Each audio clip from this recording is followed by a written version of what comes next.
और welcome to fact bye की झकास खबरें, जहां जवान को एक फाइट सीन शूट करने में 17 करोड़ का खर्चा हो गया। बट फिगर नॉट, डायरेक्टर एटली के पास ऐसे खजाने की चाबी लगी है कि अब उनके पास पैसे ही पैसे हैं। मेरे पास बहुत पैसा है। और अगर किसी के पास पैसे नहीं है तो वो है शार्क टैंक के जजेस। यस, आज के अखबार में जानेंगे कि कैसे शार्क टैंक की कुछ कंपनीज को पैसे मिले ही नहीं। वो चूना लगा दिया। इसके साथ साथ जानेंगे कि सोशल मीडिया पर वायरल हो रहे ज्योति और आलोक के डिवोर्स की सच्चाई क्या है। सच में एसडीएम बनने के बाद ज्योति ने आलोक के साथ बेवफाई की है या आलोक चंद पैसों के लिए ऐसा कर रहे हैं। आइए जानते हैं क्या है कहानी इन 6 खबरों की। नंबर 1, क्या इतिहास खुद को दोहराएगा? 3 नाम, 2 पिक्चर, 1 डिवोर्स, जून एंड, बारिश की शुरुआत और भीगे भीगे मौसम में ये डिट्टो कॉपी इंस्टा स्टोरी। फिर क्या पब्लिक ने यूजी के लिए इंसाफ की आवाज उठाकर कर दी दोनों पिक्चर वायरल। 7 जन्मों के साथ फेरे लेने के बावजूद 2022 में धनश्री ने अपने सरनेम से चहल हटाया और चहल की इंस्टा स्टोरी पे न्यू लाइफ लोडिंग का फोटो जैसे ही आया, पब्लिक ने अपनी अदालत में इनके डिवोर्स की सुनवाई कर दी। चहल और धनश्री की सफाई के बाद कुछ लोग डिवोर्स रूमर्स भूले तो, पर जैसे ही अप्रैल में ये फोटो आई, पब्लिक को फिर मौका मिल गया। किसी ने कहा फीलिंग सैड फॉर चहल भाई, तो किसी ने पूछा क्या इतिहास खुद को दोहराएगा। पर इस सेल्फी को देखकर कई फैंस ने चहल की नई लव स्टोरी लिखनी शुरू कर दी है। तो क्या इनका डिवोर्स होगा? वेल, अब तक आई पिक्चर को देखकर इसका आंसर ना हो सकता है, क्योंकि चहल की ये सेल्फी सिर्फ एक फैन मोमेंट हो सकता है, जिसे इंटरनेशनल चेस प्लेयर जैसे फरवरी ने पोस्ट करके कुछ ऐसा कैप्शन डाला था। वहीं धनश्री और अय्यर की फोटो भले ही देखने में एक लगे, लेकिन डिटेल्स पे ध्यान देते ही सामने नजर आ रहे टावर की दूरी और रेलिंग दोनों ही अलग नजर आएंगे। यानी इस कोइंसिडेंस को अफेयर के नाम देना या नहीं, ये सिर्फ आने वाला वक्त बता सकता है। नंबर 2, आया रे आया शार्क टैंक। शार्क टैंक 3 की एंट्री शुरू, पर शार्क टैंक 2 के कंटेस्टेंट को अब तक नहीं मिली फंडिंग। ये मैं नहीं, ये खबर 2023 की शुरुआत से चर्चा में है। पहले हर्ष गोयनका ने शार्क टैंक को कंगाल बताया और फिर अनमोल शर्मा ने कहा कि शार्क टैंक करते हैं डिलेड फंडिंग स्कैम। बोले तो शार्क टीवी पे डील करके पैसे देने के लिए रखड़ते हैं। पिच के टीवी पे दिखाए जाने और नाम कमाने के बाद ही पिचर्स को पैसे मिल पाते हैं, और अगर कोई पिच ना चली तो ये भावतोल, फिर फोन ना उठाने का झोल और एंड में उन्हें रिजेक्ट करके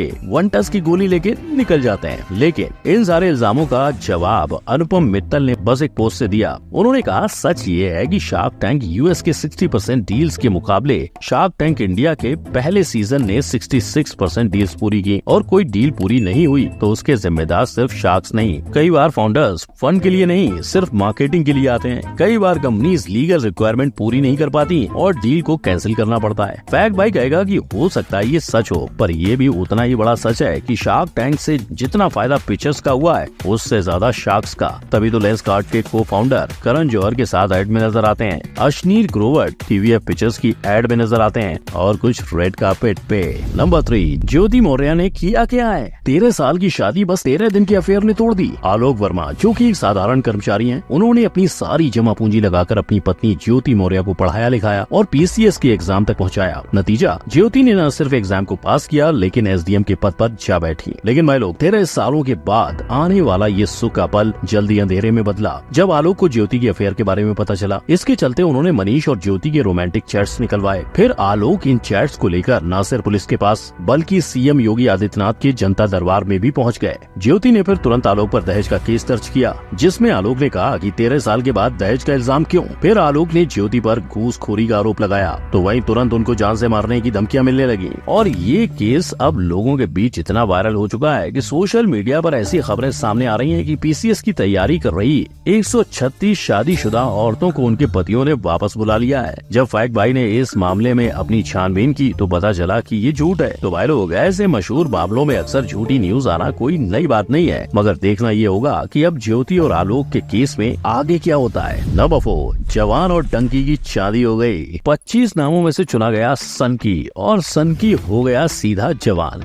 यानी सोचो, सिर्फ इसका नाम रखने के पीछे कितना टाइम इन्वेस्ट हुआ होगा। इतना ही नहीं, इसके अलावा जवान में पैसे भी उससे डबल ट्रिपल इन्वेस्ट हो चुके हैं। जहां अकेले एक फाइट सीक्वेंस में 17 करोड़ खर्च कर दिए, और एक्टिंग के लिए तो शाहरुख 100 करोड़ का बिल भी भिजवाने वाले हैं। लेकिन बिंदास होता ये खर्चा आखिर वापस कैसे आएगा? तो सूत्रों के अनुसार डिजिटल राइट्स और टी सीरीज के खरीदे म्यूजिक राइट से जवान ने पहले ही 250 करोड़ की रिकवरी कर ली है। अब जिस फिल्म की शूटिंग खत्म होने के पहले ही इतना पैसा आ गया हो तो सोचो उसका रिलीज होने के बाद कितना कलेक्शन होगा। पर सिर्फ ये एक नहीं, डंकी ने भी इसी तरह 230 करोड़ कमा लिए हैं, जहाँ दोनों डायरेक्टर और एक्टर पहली बार काम करते नजर आएंगे। और भाई लोग, मजे की बात तो ये है कि ईरानी ने मुन्ना और रैंचो का रोल पहले शाहरुख को देने का फैसला किया था, मगर शूटिंग की डेट्स की वजह से दोनों ही रोल से शाहरुख हाथ धो बैठे। लेकिन अब फाइनली इतने सालों के बाद फैंस की ये इच्छा पूरी होने जा रही है। और फैक्ट भाई ये जरूर कह सकता है कि शाहरुख की पठान के बाद इन दोनों का कलेक्शन भी बॉक्स ऑफिस पर SRK की तरह राज करेगा।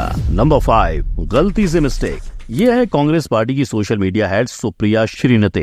आजकल साहब टीवी से उब गए और अब उन्होंने यूट्यूब की तरफ रुख कर लिया है। इतनी भक्ति करी और उसका ये सिला दिया आपने मोदी जी। और इनकी इस बात ने न सिर्फ पीएम मोदी पर बियर बाइसेप और रणवीर अलाहाबादिया को भी जनता के कटघरे में खड़ा कर दिया। और ये अकेली नहीं, अपार गुप्ता ने भी एक ट्वीट से रणवीर के यूट्यूब, इंस्टाग्राम और ट्विटर ऑडियंस को हिला के रख दिया था। इनका ये कहना है कि कुछ वक्त पहले सरकार ने माईगॉव के साथ सोशल और डिजिटल मीडिया को जोड़ने के लिए एक टेंडर निकाला था, और रणवीर ने बीजेपी के 4 मिनिस्टर्स के साथ जो पॉडकास्ट किया वो इसी टेंडर के चलते टैक्स पेयर्स यानी हमारा और आपका पैसा खर्च करके हुआ है। लेकिन सिक्के की दूसरी तरफ मौजूद रणवीर और उनके पार्टनर विजय सेठ की माने तो ना उन्होंने टेंडर में भाग लिया और ना ही उन्हें कोई पेमेंट मिली है। उनसे सिर्फ एक गलती हुई, उन्होंने अपने पॉडकास्ट को को-प्रेजेंटेड बताया, जिससे लोगों को लगा कि इसके पैसे मिल रहे हैं। हालांकि ये सिर्फ एक कोलैबोरेशन था जिसके पैसे नहीं मिलते। वहीं उनका ये भी कहना है कि वो सेंट्रिस्ट हैं, यानी ना लेफ्ट विंग के साथ और ना राइट के, इसीलिए वो जल्द ही दूसरी पार्टीज के मिनिस्टर्स को भी अपने पॉडकास्ट पे बुलाने वाले हैं। और जहाँ एक तरफ इल्जाम लग रहे थे, वहीं दूसरी तरफ रणवीर का नाम पॉलिटिकल पार्टीज से जुड़ा देखकर लोगों ने उनके मीम्स बना डाले, क्योंकि ये वही है जिन्होंने कई बार ट्विटर पे अपने बीफ लव को दुनिया के साथ बांटा था। नंबर 6, पुनीत पे हुआ केस दर्ज। 27,000 वीडियो से लोगों के बीच वायरल बिग बॉस में एंट्री, 300K से 3 मिलियन रातों रात फॉलोअर्स और अब अचानक से डाउनफॉल।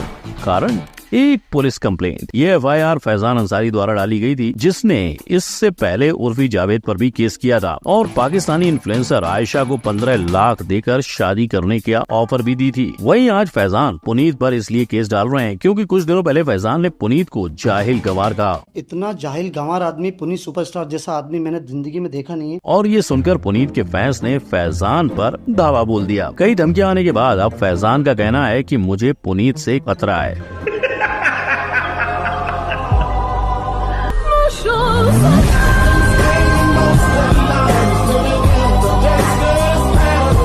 मतलब भाई लोग फैनगिरी करो मगर लिमिट में, क्योंकि ऐसा ही हाल मनीष पॉल का हुआ जब एक वीडियो में उन्होंने पुनीत को इनडायरेक्टली रफू चक्कर बोल दिया। वो पुनीत सुपरस्टार के बारे में क्या बोलते? नहीं, मैं तो रफू चक्कर के बारे में, वो रफू चक्कर हो गया। जिसके बाद उन्हें एक कॉन्फ्रेंस में माफी तक मांगनी पड़ी। मैं एक्चुअली नहीं कमेंट करना चाहता, मैंने गलती से एक का नाम ले दिया था, मुझे ट्विटर पे इतनी गालियां पड़ी हैं। और इसी लहर में कृष्णा अभिषेक भी फंस गए जब एक बंदर को देख के उन्होंने उसे पुनीत के साथ कंपेयर कर दिया। अरे ऊपर बैठा है, वाह हाय,